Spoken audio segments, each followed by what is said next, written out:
Okay, we're now in the New World Desert House, and this is the bottom of the stairs. And there's some snake plants here. These are things that came from, they were put down here when I was here.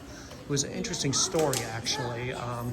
One of the people that worked here, who is a very good gardener and designer, she helped me with the setup. And it was interesting, the boss of the conservatory at the time, who was a very strange person who obviously had issues, came by and was like, "Oh, it's all right," because he thought I did it. I reminded him, no, Francesca set this up with me, and he would never criticize anything she would do because she was very good at what she did. But yeah, it's different now. It's not planted in planters there, but some of these snake plants were things that I grew, Sansevierias. Some are new. This particular one could be something that I collected. It's Sansevieria cylindrica, but they would have a metal tag in it, which would tell me what the accession number is. It's way back here, so I've got to go look and dig. Ouch. And I get stabbed by the plant at the same time. But this one, no, this came from another source. This was from Childs, which is not a source I recognize. There's a variegated Bucarnia here. My wife's looking at the Claudexes there. There's another Sansevieria cylindrica here, and another one here. Oh, this is maybe Holly. Let me see. Sansevieria Fisheri, okay. This one, let's see where they got this from. It looks like it's newly potted. The plant shop. Oh, God. As far as maintaining botanically great collections, NYBG falls a little short sometimes. This one came from me. So we can see, yes, I collected this many years ago in Zimbabwe. Not far from Victoria Falls. There's my name on it. So yeah, it's still growing here. I took a little leaf cutting, little plant out, have it at home. It's growing here nicely. It's good to see it after all these years, because that was a long time ago when I went to Victoria Falls. I'm thinking 1980s actually. So yeah, long time ago. It's been propagated and spread around, and there are other clones, as you can see, of it in cultivation. And they have some yucca-like things here. This could be one of the yucca species or something related to it. And obviously cultivars that are not natural, snake plants. And they have pictures here too, showing you the new deserts of the world where they're from. All the New World deserts, and some photos. I know I had lent them photos, but I think they've changed them up by now. I used to have a photo in here that they had, but it's gone now. It's been many years. My wife's trying to get my attention for something. Yes, I got it. Yeah, I got that plant. I have that information. Grace, I have that information. Okay. So I'm just letting her know I got it. I found the plant that I collected. So I'm going to go up this one, along with other people. They put some tillandsias on the wall here. It was always a question, what do you do with this wall? I guess this is their answer now, is to mount tillandsias, which isn't a bad idea. Some grow in deserts, but most of them are not desert plants at all. The silvery ones tend to be. There's a nice one in bloom there. I don't know if I can get that purple flower. Show really well, but it is really pretty. And some of them have nice red coloration as well. And then there's, I guess, a little elevator if you're handicapped or something. I don't know what that's for. Or maybe moving to them. Oh, this greenhouse is really crowded, so this might be a little difficult. There's a lot of people in here. A lot has the same, and a lot has changed. One bad thing is the Boojum tree died. And I talked to someone who would know about it. And it was, again, a poor horticultural practice that led to its demise of improper watering. But they had a huge Boojum tree that came from the old conservatory right in the spot. So now there's some agaves and cacti in its place instead. I don't know, there's a mixing of old and new world here. You always kept this just strictly new world. These are old world plants here, the crassula, the jade plant, and the senecio. Something like senecio there. Over here we have a bunch of other things. The saguaros, there used to be at least 3 of them. Now there's only 1 left. One of the problems is this greenhouse has a floor with drains, and there's only about like 18 inches of soil mix or whatever here. So I warned them at the time that desert plants are bulky and full of water, and they're going to tip. And obviously that's what the saguaros must have been doing, and this one here is tipping too. And having a little trouble. It's etiolating a bit because our light here is certainly not Arizona light, but it's still surviving, which is good. And I have seen them bloom here before in the past, so they can do that. And there's a crawling little, probably classic cactus or something crawling around there. Those are very thorny ones, agaves. There's an Apuntia tree there. That's actually a species from the West Indies. We got a bunch of rare Apuntias from the Caribbean just before Hurricane Andrew hit Fairchild, from Fairchild's collections. And I remember propagating them and offering them anything they needed back after the hurricane devastated their greenhouses, but they were good, I think, pretty much on it. And many of them were grown here. You know, they're really not desert plants per se, but they grow in arid areas of the islands in like hard rocky soils or limestone soils. And they are very restricted in distribution where they come from.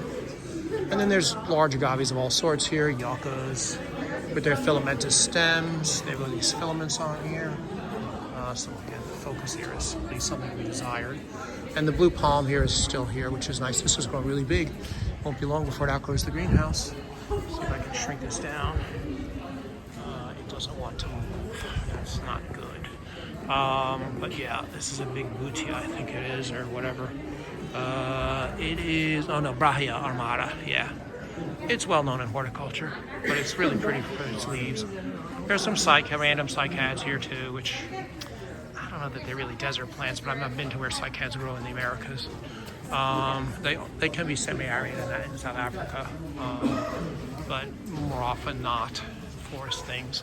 There's a large Bicarnia there, you know, the ponytail palm, common house plant, but it's got its big cornix, and I guess they thought the ball looks cute putting it there. I think it looks kind of weird. So then there's a cycad here, and the cycad is reproduced by cones. They're an ancient group of plants that survived the Mesozoic extinction, and they come in separate male and female plants with male cones and female cones on their respective plants. And they make large seeds, and it's kind of a miracle they survived. They're somewhat similar cousins of Venetilies, all died out with that extinction. And we have some other, that's something you see down in, is this Baccharis? I forget the genus. It's something from the Southwest. Messy plant, always has been a messy plant. And this is one of the horticultural forms of a cirrus cactus. Has nice white flowers, blooms in the summer, beautiful white flowers. But it's a monstrose form, and they have, of course, a lot of the golden barrels here. These are not things I favored when I was here. I would prefer they grow more natural species that are found in the wild and less of the stuff you see in cultivation. There's another giant Apuntia. I think that came from the old greenhouse, and we never did get a definite ID on it, but I'll see what they're calling it now. Prolifera, okay, that's what we think it is. Okay, and there's a tree here that dropped its leaves.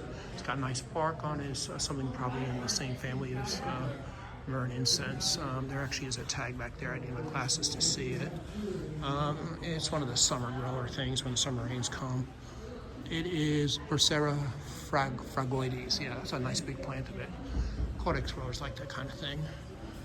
And over here is a jojoba, which is a whole host of economic uses, so that makes it worth growing here, even though the plant is meh in terms of looks. There are some flowers, male flowers there. Let's see if we can see the pollen on them. Here, if I put my finger, it might help. Can the camera understand where to focus? A little bit, yeah. So it's kind of blurry, but yeah, not a stunner ornamentally, but a very useful plant. The seeds have an oil that can be used in place of oil they took from sperm whales, which necessitates the death of the sperm whale. So that's a good thing. And it, you don't need to water it a lot, and they grow easily in the Southwest. There's an agave there with the name wheelerite. It's kind of interesting to see the nice architecture on the back of the leaf where the leaves are pressed to each other. You got those little like triangle things going. I think you can see it here. And then behind it is another Brahia edulis, another blue palm. And it's a young plant, but beautiful leaves. And one of the columnar cacti with the woolly things. Often the flowers will pop out from there in the summer. This is actually doing really well, that specimen. This is maybe a Dazalirion or an agave. Let me see what it is. It is Dazalirion quadriangulum, I think. Oh, it's nice. It's not one of the vicious ones, because some of them are really vicious. Oh, this weird tree is still here. This I was told was very rare. God, it's one biggest. Bezelia mexicana. Never seen it flower or fruit, but this is big enough it probably does. I hope they should propagate it because my understanding was it was a rare plant when I was here. It was in the collection as a small plant, you know, barely more than a seedling when I was here, and now it's grown very nicely in this house to a nice full-size plant, and looks great.